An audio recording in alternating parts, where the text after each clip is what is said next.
Hey everyone, welcome to r/Tales from Tech Support, where we get to have a little chuckle at the technically disadvantaged. I'm Uncle Reddit, and have I got some stories for you. Okay guys, I heard you loud and clear yesterday about the tone between the videos. We've changed that up a little bit. We've gone down to a 600 Hz tone, lowered the volume considerably. Everything should be good, headphones or not. Let me know down below, and if I need to, I'll tweak it again. Did you click the button? No. Click the button. Okay. Did you click the button? No. A quick disclaimer. I'm not tech support, nor is my husband. However, my husband is an engineer. As I'm sure you all have experienced, once family knows that you are tech literate, you now have to save them from themselves. This is one of those stories. Hopefully, while not very exciting, the pain of working with relatives and old people will be relatable. About a week ago, my mom called my husband because she was locked out of her Bezos account. He shows her how to remote in and helps her recover her information and password. Nice. Hubby had to remote into her Oogle yay pig Latin, account, and somehow she didn't destroy everything. Well, after the wonderful experience of him remoting in and saving her Bezos account, my mom excitedly told my grandma, holy cow, who did the exact same thing. She changed her password and forgot it. Now, my mom is not tech literate. It was a miracle that she was able to work with hubby long enough to get things fixed. I have no idea how he did it. If my mom is tech illiterate, my grandma is kindly hopeless. I've had to go to her house to show her how to log into Zuckerbook. I've had to show her what a USB is. And now my hubby has to remote into her laptop because of this COVID stuff. For the past hour, my husband has been helping her download Oogle's browser and its corresponding remote desktop. H equals husband and G equals grandma. Husband, can you open Oogle's browser? Grandma, Husband, do you have the Explorer or Oogle? Grandma, I see the Explorer. Husband, okay, click that. Grandma, done. Husband, now do you see the little bar up top? Grandma, http://www? Husband, yeah, type on Oogle browser. Grandma, okay. Husband, okay, do you see the download? Grandma, it says that if it doesn't open to hit something. Husband, do you see the little bar at the bottom of your screen? Grandma proceeds to read everything on the webpage. Husband, hit OK. Grandma, it's not doing anything. Husband, give it a second.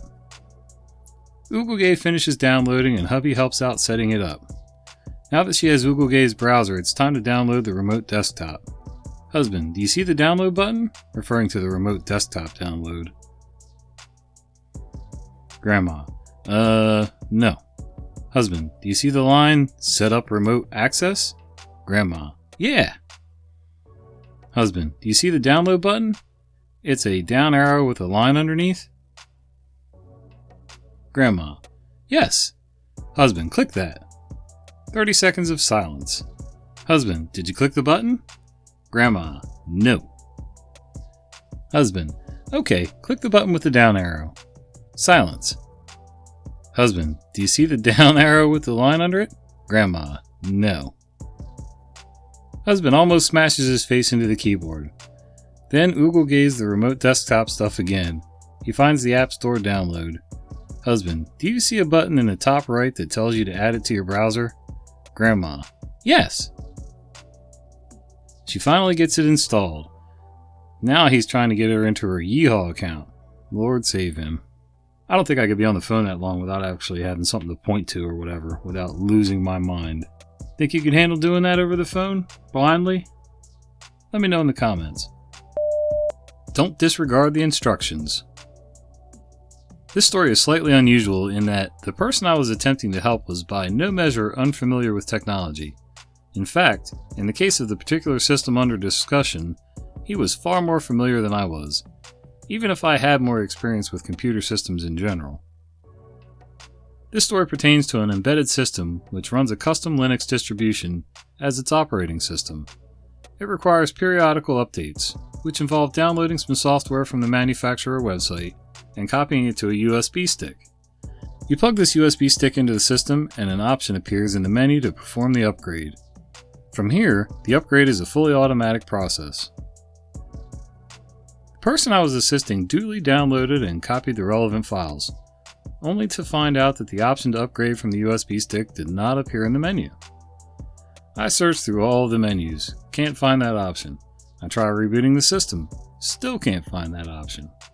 I try rebooting the system with the USB stick in a different port, nothing. We try all the USB ports, nothing.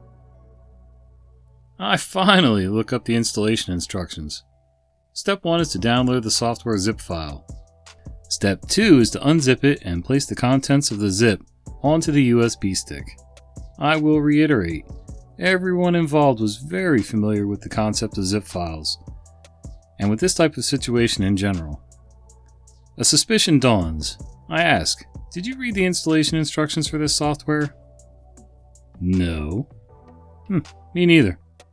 I remove the USB stick and plug it into a Windows machine. Sure enough, on the USB stick is a single lone zip file. Right-click Extract, eject from Windows machine, plug into system we're trying to upgrade, bingo, the option appears. That's right, both of us were overconfident, to the extent that we didn't even check that we had followed the instructions correctly. We just assumed we had. Moral of the story, never assume that you are above the level of reading instructions. Yeah, I find myself getting into that pickle every so often. Whether it's computer-related stuff, hardware, software, building a cheap Adirondack chair for my wife for the backyard, whatever. Don't read the instructions, extra parts, not enough parts. Well, they're really there, it's just me, and I did it wrong. You guys ever run into that? Come on now, you know you have. Tell me about it in the comments. No, I will not transfer you. So this happens about 2 to 3 times a week. I work in IT for a group of hospitals, and we often get calls from vendors who would like to speak with our senior project IT manager and provide a name that matches no one in our entire IT department. On our desk, we do not transfer calls other than within our group at the desk. I received a call that stood out to me as one of the dumber calls, although we get them every day. Me. IT Customer Support Desk. This is OP. How can I help you?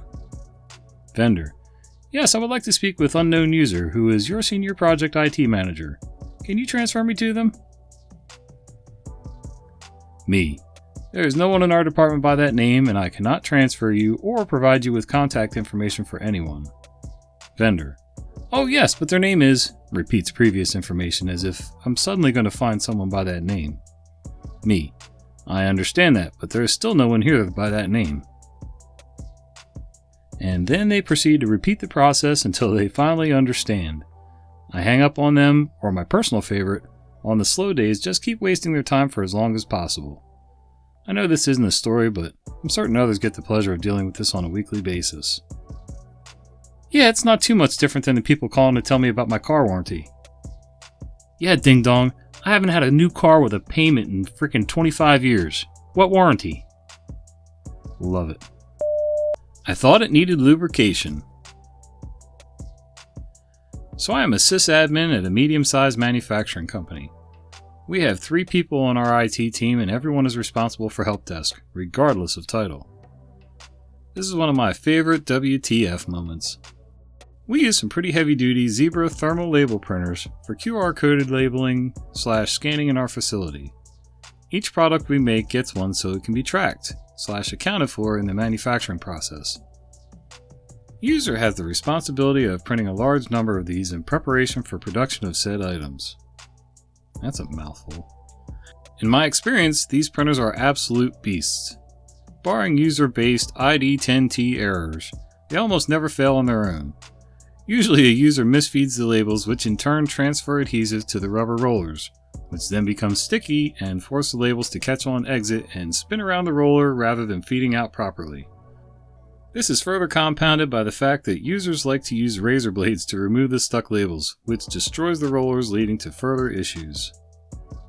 Cast includes me, yours truly, user, a user who is also a comp sci student in their junior year at the time. So here's the story. User: Hi help desk, I'm having an issue with my label printer. I think it needs to be looked at. Me: Sure thing user, can you give me some information on what the problem is so that I can come prepared with any necessary parts I might need? User: I'm not sure how to explain it. I think you'll just have to come see what I'm talking about. I head on out to take a look. We have a few different buildings on the same block, but they're within walking distance. The IT offices are separate from the main production facility. This is why I like to get as specific with the issue as possible so that I don't have to make multiple trips for parts. I grab a plethora of consumables to bring with me in case it's any of those. Spoiler alert, it wasn't. Me: Hi user, I'm here to fix your label printer. Let's take a look. And can you show me exactly what's happening? User starts talking, but as I open the side of the label printer to take a peek under the proverbial hood, all sound fades and my vision tunnels into the catastrophe before my eyes. Something is very, very wrong with this label printer. There is a thick, light-colored gunk covering everything. It is everywhere, on gears, rollers, sensors, the thermal ribbon, the heat element, on wires, inside hinges, etc. We are talking Nickelodeon slime levels of covered. Slather might be a more appropriate word. And in case you're not sure what this is, Nickelodeon was a kids show. Gosh, I was a teenager, I think. And this one show on this channel had slime. They would dump it over your head and it was sort of it's thick slime. Think pancake syrup, but stickier and green. Me: What happened to this machine, user? What's all this gunk? User: Well, the labels were catching on the roller, so I figured it just needed some lubricant. I shake my head in disbelief. As I look around her desk, it hits me. I know what she's done. I am furious, but also thoroughly impressed. I didn't know it was possible to mess up troubleshooting this bad. All I can do is try, and fail, to keep a straight face as I ask the next question. Me: User, what did you use to lubricate it? User holds up one economy-sized bottle of Jergens hand lotion. We're talking a 55-gallon drum size. User: I used a few pumps of this on some of the moving parts. A few my ass, this thing looks like it took a bath in a vat of Walgreens' finest moisturizer. Me: User: You can't... Laughing intensifies. You can't use hand... Giggle and chuckle continue to escape. Look, user, I appreciate your efforts to, troubleshoot this problem yourself, but in the future, please use the help desk. That's what we're here for, and to be clear, no fluids, gels, lotions, liquids, or anything of the sort should ever go into any electronics. I say this sternly but nicely. I legitimately cannot believe I am having this conversation, especially with a computer science student in their early 20s. I realize that you were trying to help, but you just created hours of work for my team. User: I'm sorry, I thought the hand lotion would help. Yeah, it didn't. Everyone in the IT department loses it when I bring this printer back to our office and explain what happened. I spend the next 3 hours meticulously disassembling every moving part of this device and thoroughly cleaning it with Goo Gone and alcohol wipes. To this day, this is a recurring joke. Hand lotion in a printer. Shaking my head. Oh, have you ever run into that? Somebody trying to fix their own problem to the point where they actually kinda sorta destroy it? I gotta say, that's probably the first time I've ever heard about anybody using lotion to lubricate anything electronic. Officer, allow me to say, oopsie! This one happened back in the 90s when I was working for a large, heartless telecom company, rolling out their new cellular network. We had gone live with the new service several months earlier, and were doing backfill to cover dead areas in the coverage zone. One day we get pulled off our current project for a new priority project. The CFO of the company had to drive through a certain tunnel every morning, and every time he did this, calls would drop. It was now #1 priority to fix this immediately. So, to describe the geography, the tunnel is short and straight, and the road leading into it bends before entry, which leaves a perfect spot to put a short cell tower to beam right through the tunnel. The site even had an existing privately owned light pole that we could lease and tap power from. What it didn't have was network. But, by coincidence, this tunnel was cut through a small hill that just happened to also have an antenna farm on top, one of which belonged to the company and had massive capacity. So just run a cable from the top of the hill to the light tower and call it a day, right? No. The network gods are fickle. Between the top of the hill and the site was about a 100-yard strip of protected national park land. Stick a shovel into any of it and you are in a world of trouble. It would have to be point-to-point microwave. Since this was a rush job, no time for licenses, so we went with 2 GHz. Mount a CAN antenna on either end, and since the ends were so close, we almost didn't need to do an alignment. It was the strongest link it had ever been my pleasure to hook up. CFO was happy and we looked like the heroes. And it lasted almost 3 days. On the 3rd day, we had visitors in our office. Our boss, his boss, the head of legal department, a couple of cops, and the chief of police for the big city this site was in. Apparently, our 2 GHz CAN antenna was also directly in line of sight with the central node antenna for the public safety network for the city. We were interfering and had essentially made the entire public safety network unusable for going on 3 days.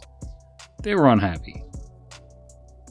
The central office had already taken the site offline, but our 2 GHz PTP was still transmitting, so we got an escort to the site to take it down. And it stayed down. There was so much stuff on the top of that hill that basically any licensed solution they tried got shot down for potential interference. They still hadn't fixed the problem when I left the company at the end of my contract. Amazing. You know what else is amazing? These videos right here. Do me a favor, go ahead and click one. I think you'll like it.